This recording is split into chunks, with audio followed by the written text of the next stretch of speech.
Okay, let's test the motor mounts. Start the engine.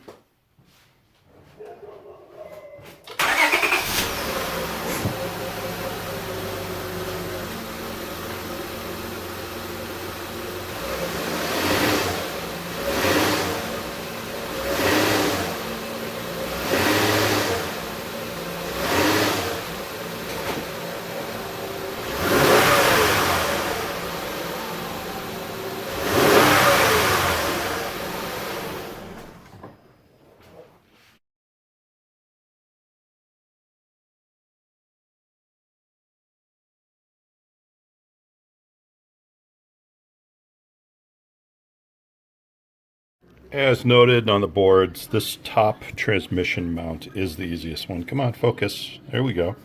This is the easiest. So I took out this bolt that sits right on top here. Real simple, right? That just sat right on there. It's a 14. And I thought there was 2 screws. There's actually a third at the very base, and then you can see the hole of the, I wish I could get some more light in there. There you go. That's a little better. But there's a hole on each side, and then there's a third at the base of that mount. So that's next. Looks like the best way to do this is with a long-handled boxed end. By the way, these are 14 millimeter. So, you know, a little scary to do this while you're videotaping. So let me just try it. Yeah, that came up real easy. And then I'll just use a ratcheting 14 millimeter closed end to get that off easily. You know, it's Harbor Freight, but, you know, I wrench on occasional weekends, so that's okay with me. But if you don't have these are awesome, especially for tight spaces. Okay, here's the mounts. Let's take a quick look at the old one first. And, you know, it's a bit hammered. Let's see if I can get any more light on there for you. A couple of the posts, a couple of those posts are just garbage. I actually thought it was going to be in worse shape than this. There's 2 of the 4 are broken. And this stuff here, that little frayed stuff, is no big deal. It's just a very thin excess rubber. But my quest was to try and find as close to OEM mounts across the board as possible. And man, these are really, really close, which any mold maker out there will tell you that's not the hard part. But what I was really looking for was, let's see if I can get these oriented in a way was the little things, and see how it has the Honda. This is the one you're looking at there. That is the original. And then this one, well, as soon as that focuses, it's the same number. And was Honda removed from right above that number? Interesting, right? So anyway, this was a good deal online, and I'll post something about where I got them. But boy, they're darn close. There's a few things that are different, like it doesn't have that seam cutting across just above the Honda. This doesn't have that line, so don't know. You mold makers out there can tell us. Okay, now it's time to tackle the transmission brackets that are underneath on the bottom of the transmission. So first things first, got my floor jack, and just want to show you where I'm grabbing on the transmission. Catching right on the seam, got a block of 2x4 there to spread the load. And first thing I'm going to do is there are 4 bolts that hold the lower brackets in. Can't see them from here. Anyway, 1, 2, 3, 4 back there. And by the way, I did spray, as you can see, penetrating oil. Although I'm in Southern California, you know, I don't have the problems that you guys do in the Midwest and in the Rust Belt. Thank God, live there, know about that. So first thing I'm gonna do is crack those loose, and then jack this up a little bit in hopes of getting the brackets out on the side through the wheel well. More on that in a minute. Okay, those bottom bolts came out without any effort at all. Well, partly because this transmission's been serviced about a year and a half, 2 years ago. So that was easy. So now we got 2 bolts, and you know, lighting's always a challenge. So 2 bolts that mount this front bracket. I got my impact on one of them, and the other one is that little bugger back there. So there it is. You see it? Right down deep in there, in the dark shadows. Anyway, I'll throw some extensions on there, and I think I'm going to try and extract it with my impact Shouldn't be a big deal, but let's just see how she does. Yeah, that puppy came right out, no problem. And of course, torque spec is available, and I think it's about 33, but that's posted elsewhere. Pretty simple. Okay, so now the next trick is raising this transmission. I'm underneath the car, obviously. Raising this transmission, and I have found nothing online about the best way to do this. So I've got those brackets all loose now. I'm just going to try and jack this up while I'm filming, which is no easy task. And let's see if that tranny lifts just, I think I need 1.5 inches, 2 inches. Yeah, sure is. It's coming up, isn't it? Oh, yeah. Wow. Yeah, no problem. So I'm going to take a look, see if that's enough. I don't want to go too far. I may have already gone too far. So this is one of those, move it a little, look, move it a little, look. And I just moved it a bunch, which is probably not the best way to do it. I got the rear mount out by lifting it as much as I did. That was no problem. But got to tell you what aided taking it out so easily was that right there. So this mount was like doing virtually nothing. So here's that aftermarket mount, and lines up pretty darn well. I'm going to try and drop it in. Okay, getting a little confused here. These two mounts are significantly different as far as how they're designed. This is the one that came out of the vehicle, and I honestly don't know if this is original or not. I looked, I can't find Honda on it anywhere. But this does match the rear. This is the front lower transmission mount, so closest to the radiator underneath the car. This is the replacement. And see how this is much beefier?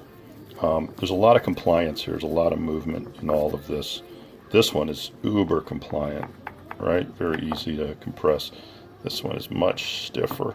So while I think this is going to last longer, might add a little vibration because there's just, you know, this thing just, yeah, this one's like really firm.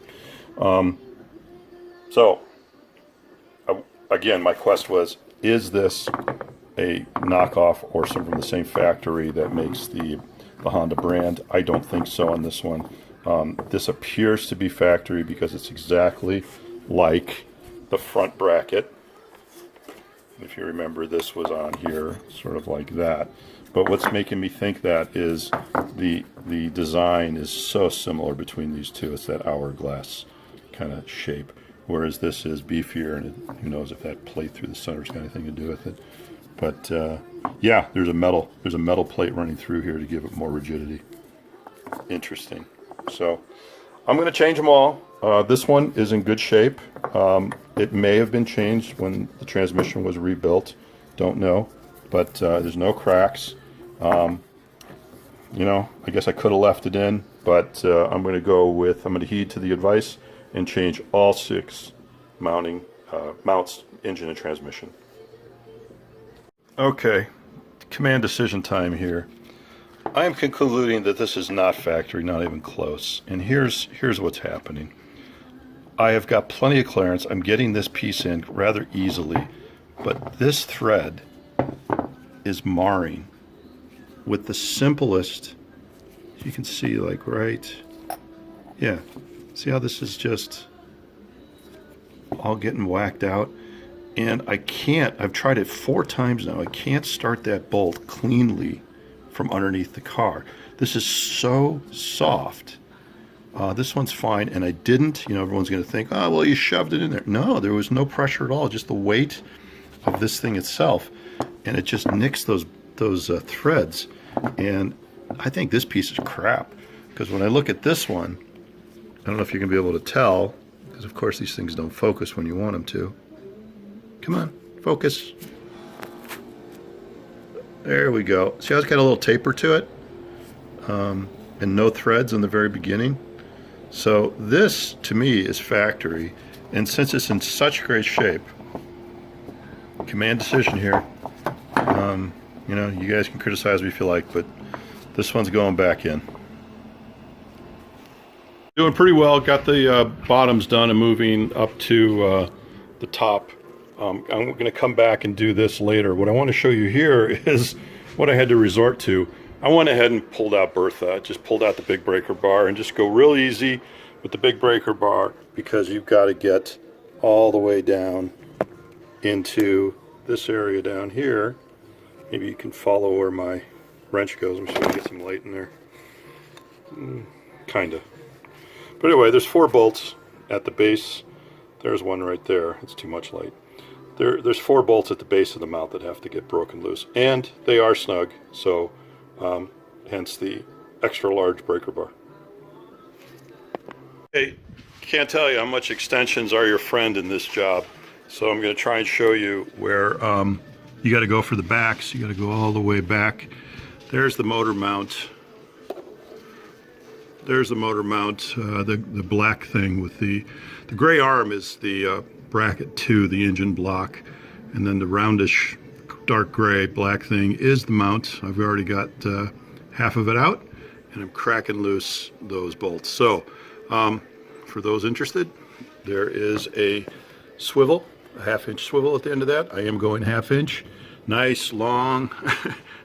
You pull everything out of your toolbox to do this job. And I'm going to use the big ass breaker bar again just because it's so easy. And by the way, the rear mount is not torqued in nearly as much as the front, nor does the spec call for.